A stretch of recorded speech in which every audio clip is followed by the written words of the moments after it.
welcome to the round table. I am happy to say that it's good to be back in the studio. A little bit of leeway here to be back, a little bit more room, a little bit more back to normal.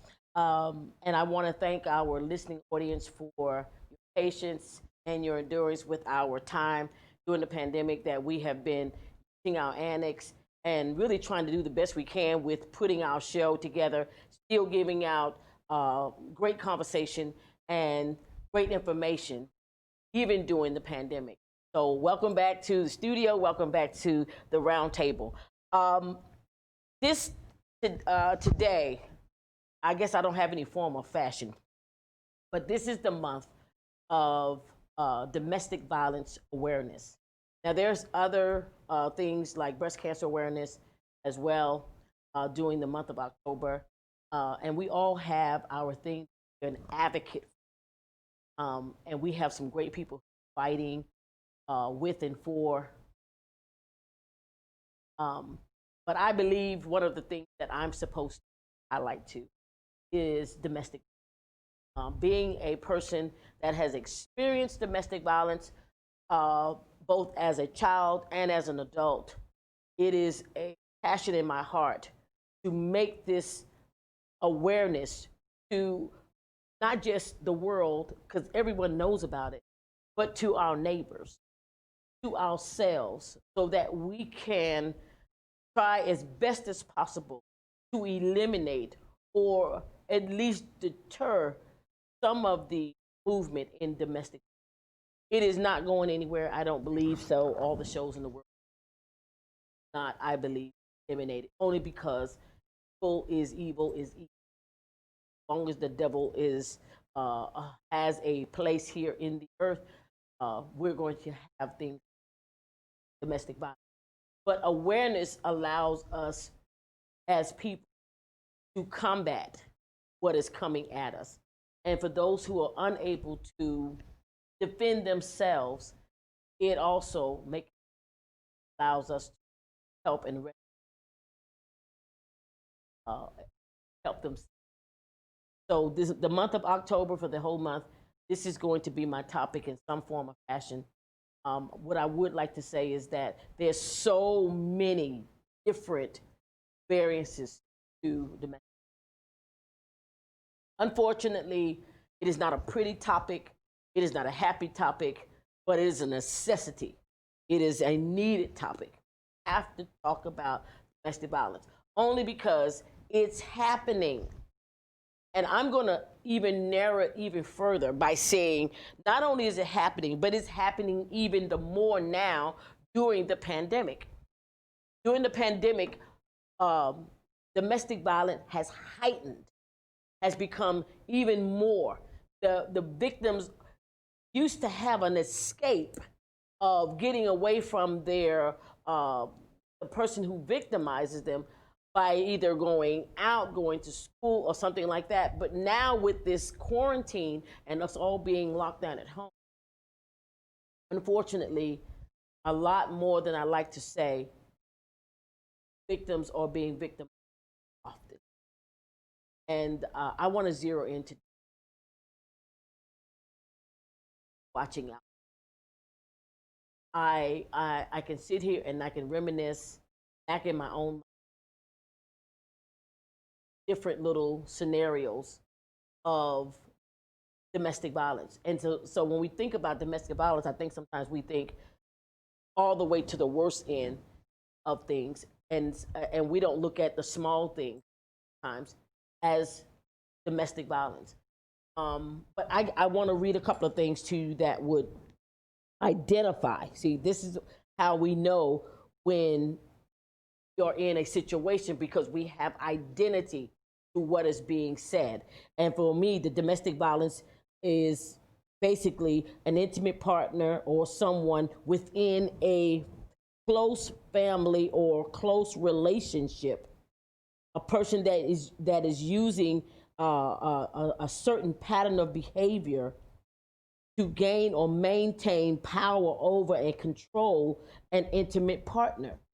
or in this domestic abuse can also be to any race, any age, any sexual orientation, religion, or gender. There is no boundaries for domestic violence. And one of the most vulnerable persons in domestic violence situations, unfortunately, our children are the last on the totem pole when it comes down to sometimes uh, in a domestic violence situation, getting that rescue. For the most part, we've seen it where even mothers that are in the situation of domestic violence, where the partner is or the husband is abusing the wife or the mother of the children, the mother, out of fear for her own safety, sometimes is unable to protect her children, and therefore her children become victims of domestic violence. This can be physical, sexual, psychological, and even what we call neglect. Neglect is a very real domestic violence against children. Children not getting their basic needs met, not getting fed properly, not having a decent clothing, not being able to have proper living environment, or unable to determine if they even have a place to sleep or rest. And it's at the hands of someone who it could be better, but because of the situation, the person or the child is in that situation. We have people who have food stamps. And I know this to be a fact. We have women who have food stamps, and they don't sell the food stamps to necessarily take care and keep a roof over the head. No, they sell food stamps to give to him, to the abuser, to make sure he's got what he needs, while the children are neglected and not having their daily nutrients of food given to them, because it's being handed over to someone 9 times out of 10 that is not even reported, and their needs are being taken care of over the child. That's neglect. That's called domestic violence. That's domestic miscarrying within a home. A child is being neglected because the abuser is absorbing what that child would have as their need being met, because mother is unable to protect them or fend off the abuser. And most of the time, it's for peace sake. Because I grew up, that's the story I was going. I was reminiscing, and I remember my mother. My father, my biological father, very abusive to my mother. He was physically abusive, psychologically abusive, and then financially abusive. He was neglectful, because my dad at the time felt like his needs came first. What he needed or wanted superseded what his family needed. And so therefore his needs, he took care of himself, made sure that he did everything he wanted to do on Friday night before he came home, and brought home the money to mom to take care of the family needs. And some of this got down to being part of his battle with alcoholism. And for whatever the reason is, it still doesn't fix what's going on with the child. The child is still being neglected. And so there were times that we had, if no food, very little food.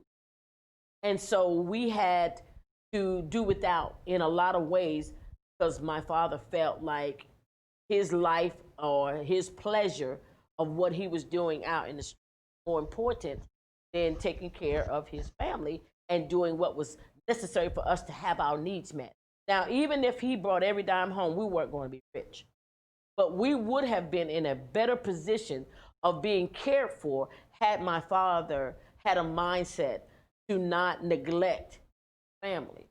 And then on top of that, he neglected my mother, and then he was physically and emotionally and psychologically abusive to her, which in some terms, and this is the hard truth about domestic violence, is contagious. a lot of times when we're in these situations, when I'm being battered and beaten or put down and knocked down, I then turn around and do that to the next person that's under me.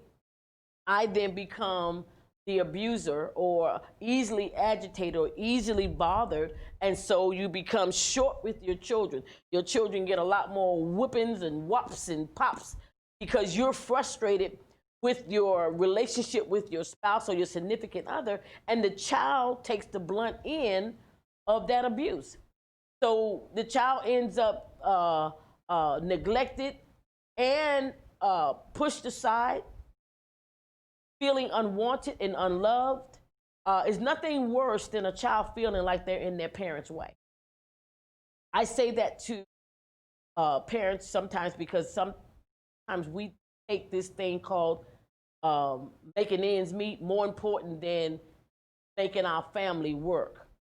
We neglect the fact that I brought these children into this world, but now my rat race to keep up with what we call life, the Joneses or whatever we want to call it, we actually neglect the very ones that we're going out there beating the path for.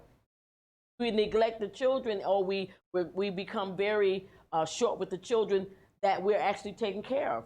And so this is another form of what we call domestic violence, because we think that you have to be with a monster for a child to be in a domestic violence situation, but it's not. It can be just disciplining wrong, and this is what I believe is happening in the pandemic.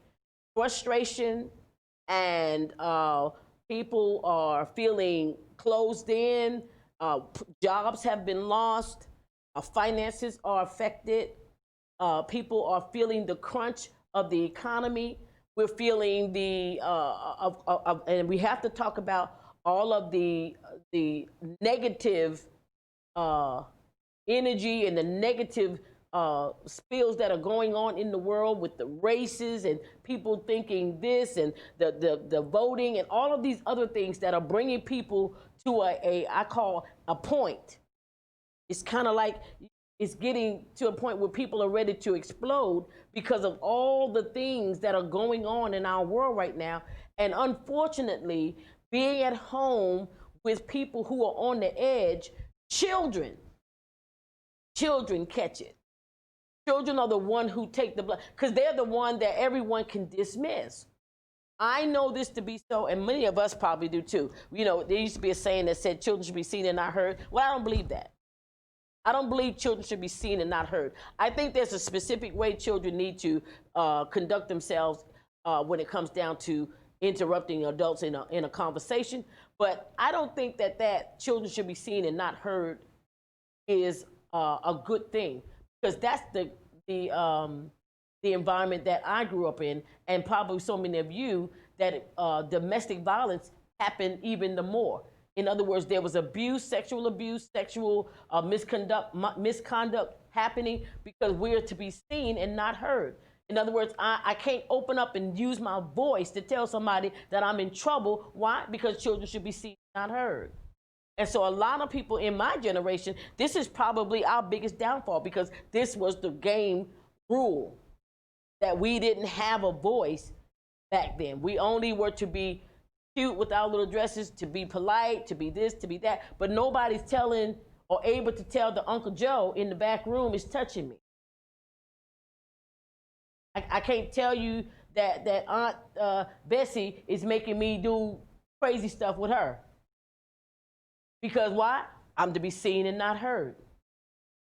And Lord knows the rule that we had, that adults had all authority back in my day. Adults had all authority. You never talk against an adult. You never can have a word against an adult. It would be called disrespectful to say something against an adult, because we were told that adults, you listen to adults. Like basically they have the rule over you. But my mother didn't understand that, because my mother is a very naive woman. She's not, I call street smart, street savvy. She's just what I call a gentle soul, so to speak. And so she didn't really understand what she was saying when she gave those kind of rules to us, that we listen to adults. You do what adults tell you to do. Because when you do that, you silence that child from being able to defend themselves or to safeguard themselves by saying, I have an outlet, I can go and tell somebody if something is happening to me. And in this pandemic, I think that some of this is going on. In some of our children, the outlet was going to school. The outlet was being able to get out of the house, either have a meal or have meals, or to be out of the house with away from their abuser, or away from a frustrated mom or a frustrated grandma or frustrated aunt, uncle, whoever it is in the home. And so school was an outlet from that.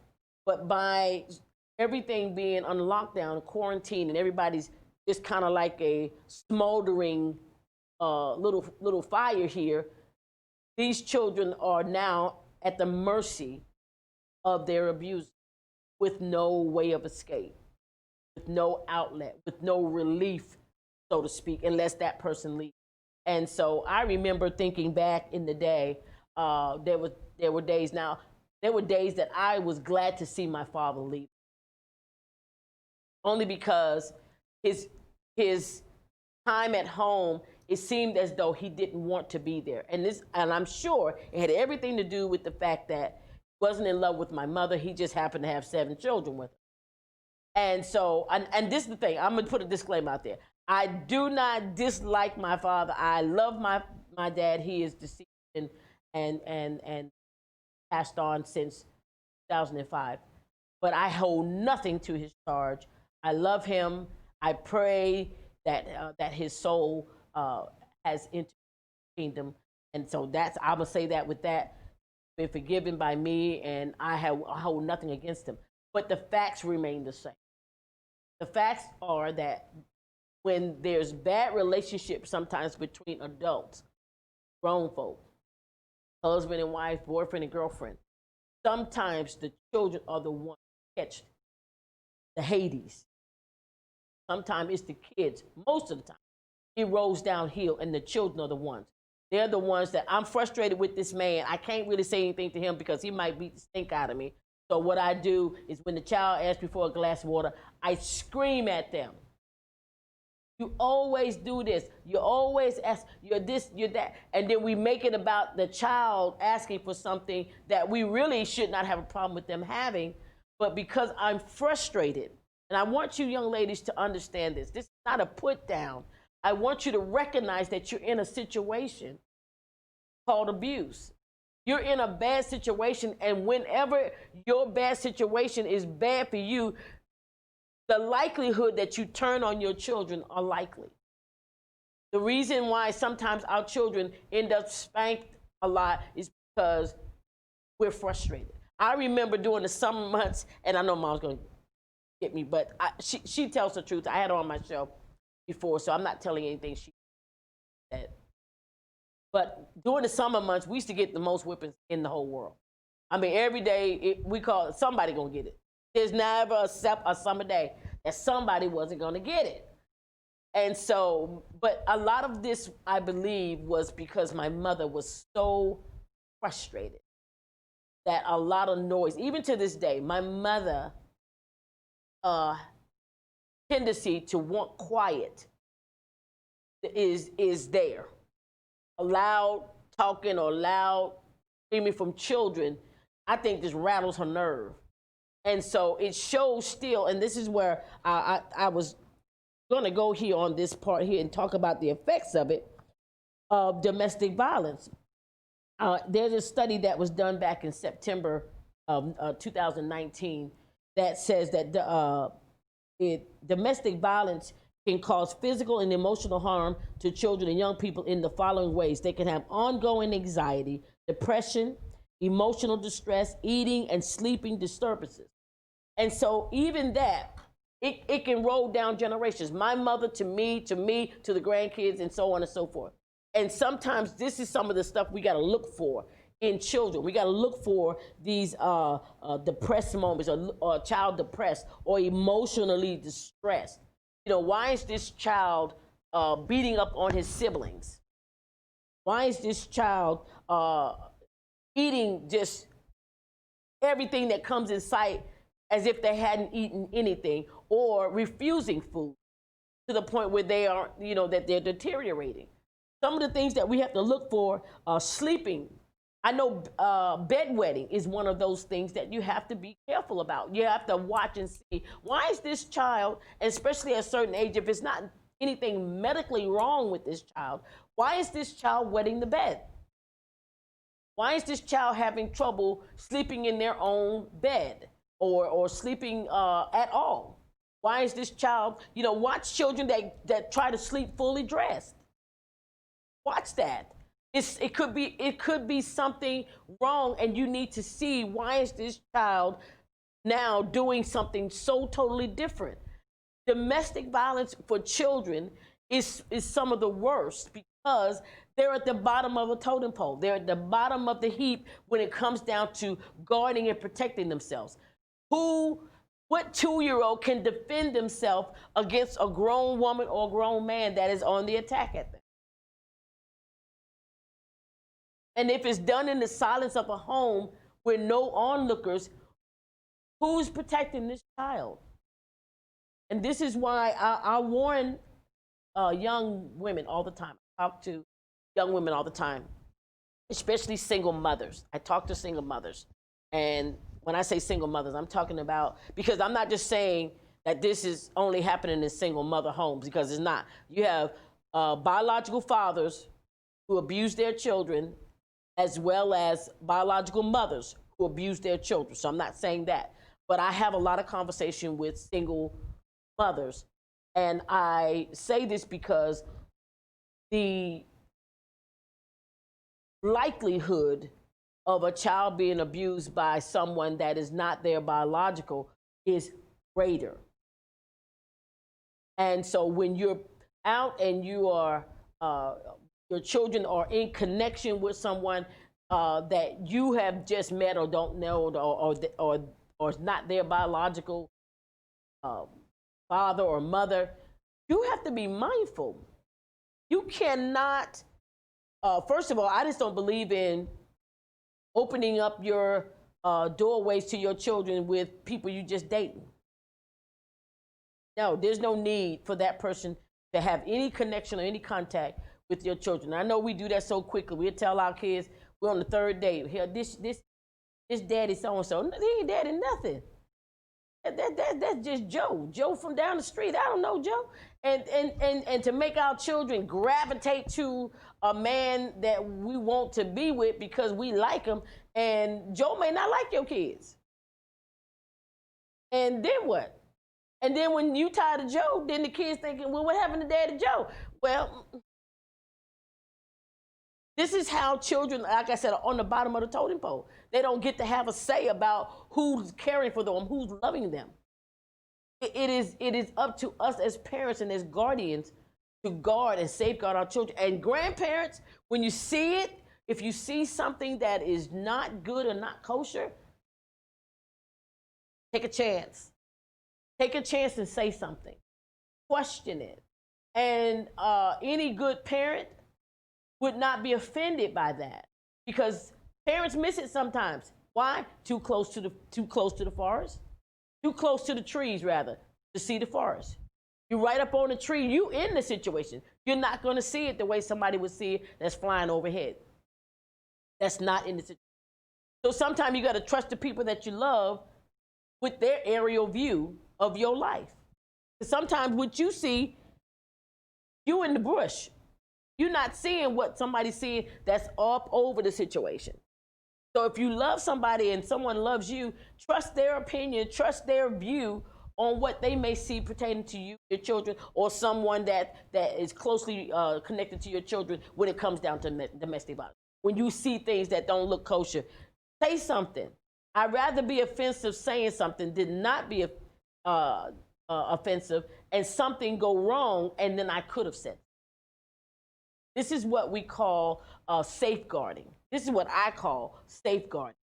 We should have checkpoints. When, to me, I think that I remember, um, and I don't want to, I guess, be offensive to my children because their father passed away. But my reality is that he's part of my reality. He's part of what I learned about domestic violence. And there was a time that I remember he was disciplining my daughter, oh, and he was spanking her. And I was a battered woman at the time.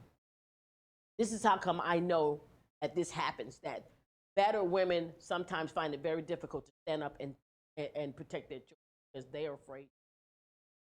But he began to spank her for